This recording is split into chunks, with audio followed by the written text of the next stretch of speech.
ያችን ሞት ለመወጣት ነው እቤዣለሁ ያለ እግዚአብሔር ሰውነት ያዘጋጀው። ወይም ሰው ከሌላችሁ የሚሞተላችሁ የለም። ሰው ከሌላችሁ ደም የሚወጣው የለም። እግዚአብሔር መንፈስ ነው። በመለኮታዊነቱ እግዚአብሔር ምንድነው? መንፈስ ነው። የማይሞት ነው። ማንም ሊቀርበው በማይችል ብርሃን የሚኖር ማንም ያላየው ሊያየውም የማይቻለው ነው።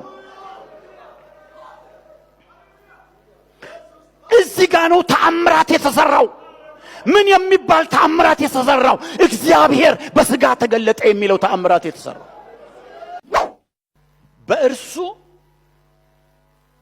እግዚአብሔር ሙላቱ ሁሉ በእርሱ እንዲኖር። አንደኛ የፈለገው ሰው ምን አይነት ሰው ነው መሰላችሁ? እሱ ሰው አጣው ሰው የለም ያለው ሰው ምን አይነት ሰው ነው? የእግዚአብሔርን ሙላት የሚሸከም እግዚአብሔርን ሙሉ እግዚአብሔር፣ አንድ ሁለተኛ እግዚአብሔር ሳይሆን፣ አንድ ሶስተኛ እግዚአብሔር ሳይሆን፣ ግማሽ እግዚአብሔር ሳይሆን ሙሉን እግዚአብሔር የሚሸከም ሙላቱን የሚሸከም ሰው። ይሄ በሰው ይገኛል እንዴ?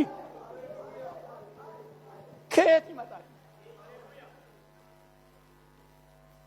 ከየት ይመጣል? እግዚአብሔርን እንዳለ የሚሸከም ቤተ መቅደስ የሚሆን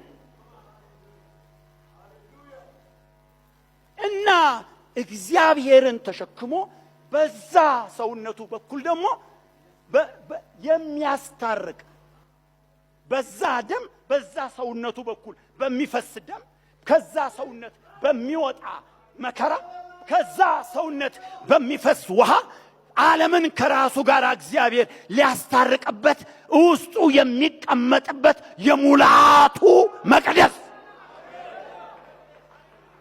እንዳልኳት በሉ እስቲ የሙላቱ መቅደስ። እኛ አሁን የእግዚአብሔር ቤተ መቅደስ እንባላለን አይደል? ብሎብን መጽሐፉ ምን ይላል? እኛ ከሙላቱ ተቀብለን ጸጋ በጸጋ ላይ ተሰጥቶናል ይላል። ከሙላቱ ጠብ ለተደረገችው ነው እኛ ኮርኒስ ላይ ወተን መሬት እንፍረጥ የምንለው ስለማንችል፣ እሱ ግን ሙላቱን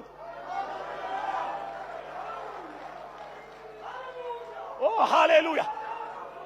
አረ በሉ እግዚአብሔር ሙላቱ በእርሱ እንዲኖር በእርሱም በኩል በዛ ባደረበት ሰውነት በኩል በመስቀሉ ደም ሰላም አድርጎ በሰማይና በምድር ያሉትን ለራሱ እንዲያስታርቅ ፈቅዷለን።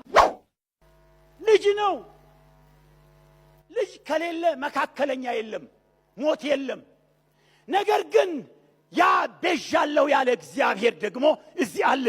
ለዚህ ነው ልጅ ትወልጃለሽ፣ ስሙን ኢየሱስ ትይዋለሽ፣ ግን ልጅ ብቻ እንዳይመስልሽ አማኑኤል ነው።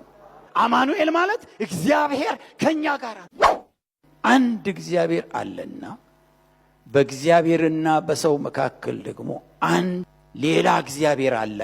አንድ ሰው ራሱን በመስቀል ላይ አሳልፎ የሰጠ ቤዛ የሆነ አንድ ሰው አለ። ስለዚህ አንድ እግዚአብሔርና አንድ ሰው ነው ያለው። ተመስገን። ቅልብ አድርጋችሁ ታዲያ እንዳትሄዱ፣ በደንብ እስከ መጨረሻው ስሙ፣ ቁንጽል እንዳይሆን።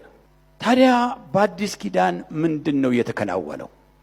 ምንድነው በአዲስ ኪዳን የተከናወነው? በብሉይ ኪዳን ያልነበረ በአዲስ ኪዳን ግን የተከናወነ ነገር ምንድነው? አዲስ ኪዳን እግዚአብሔርን ካንድ በላይ አላደረገው። አብ ወልድ መንፈስ ቅዱስ የሚባለው ነገር እንደተጠበቀ ሆኖ ግን እግዚአብሔር አንድ ነው የሚለው የብሉይ ኪዳን ትምህርት አዲስ ኪዳን ላይ ሲገባ ኢየሱስ ክርስቶስ ሲመጣ እግዚአብሔርን ሁለት አላደረገውም። ይሄ በደንብ አድርጎ እንዲገባን ያስፈልጋል። መዳን ምትክ ከማቀረብ ጋር ነው የሚከናወነው። መዳን ዝም ብሎ አይዳንም። መዳን ስንል ከሲኦል ከገሃነም እሳት ከሞት ፍርድ የሰው ልጅ ከወደቀበት ኩነኔ መዳን የሚቻለው ምትክ ከማቅረብ ጋር ነው። የትኛው ምትክ የመቤዠት ኃይል አልነበረውም። የሚቤዥ ማለት የሚገዛ ማለት ነው። ምትክ ሰጥቶ የሚያስመልስ ዋጋ ከፍሎ የራሱ የሚያደርግ ማለት ነው።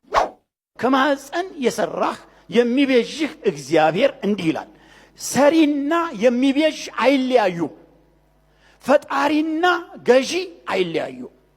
የፈጠረው ነው እሱ ነው የሚገዛ። መቤዠት የሚባለው ነገር አንድ ህግ አለው። ምንድነው? እቤዣለሁ ብሎ የገባው መቤዠት ስራ ውስጥ የገባው መሞት ግድ ነው። መቤዠት ሞትን ይጠይቃል። ይሄን ጥሶ ነው እንደማይሞት እያወቀው እግዚአብሔር እንደማይሞት መሞት የማይችል መሆኑን እያወቀው ነው እግዚአብሔር ደፍሮ እኔ እቤዣለሁ ያለው። እዚህ ጋር ነው አንድ የሆነ ተአምራት መፈጠር ያለበት። አንድ የሆነ ተአምራት እዚህ ጋር መፈጠር አለበት። ምን? በመቤዠትና ባለመሞት መካከል። እንዴት ነው ሰማይ የምንገባው? በየትኛው አቅማችን ነው? እዛ ዝም ብሎ እንዲሁ የሚገባበት አገር ነው እንዴ? ራእይ ዮሐንስ ሲናገር እኮ አንዳች የሚያጸይፍ አንዳች ርኩስ ከቶ አይገባባትም ይላል። እንዴት ነው የምገባው? እንዴት ነው እህቴ የምትገቢው? እንዴት ነው ወንድሜ የምትገባው? የሆነ ቸርች ውስጥ ያለ ሰው ተሸክሞን ነው እንዴት ነው ምን ሄዱ? እዛም እንደርሰው ይሄን ሁሉ ውጣ ውረድ፣ ይሄን ሁሉ ሸለቆ፣ ይሄን ሁሉ ተግዳሮት ሰኞ አልፈን ማክሰኞ ሌላው ሲገጥመን ሳምንት ያኛውን ስናልፍ የሚቀጥለው ወር ያኛው ሲገጥመን በዛ ስናዝን ውስጣችን ሲሰበር ስናለቅስ ስናጉረመርም ባጣነው ነገር ጸጉራችንን ስንጨን ባገኘነው ነገር ደግሞ እንጣጣስንል እንዴት ታልፎ እዛች ሀገር ይገባል? አንድ የሚያስገባን ነገር ከሌለ በስተቀር ዛሬች ቀን ልዩ ናት ለኛ። የምንመካው ዛሬ በማንነታችን በመንነታችንም አይደለም። ሙሉ ለሙሉ የምንመካው ኢየሱስ በመስቀል ላይ ባፈሰሰልን ደም በተቆረሰልን በዛ ክቡር ሥጋ በዛ ያንን እያየ ግቡ። እኔን እያየ ሳይሆን አንቺን እያየ ሳይሆን ያንን እያየ ግቡ። ስለዚህ ያሻግራል፣ ያሳልፋል።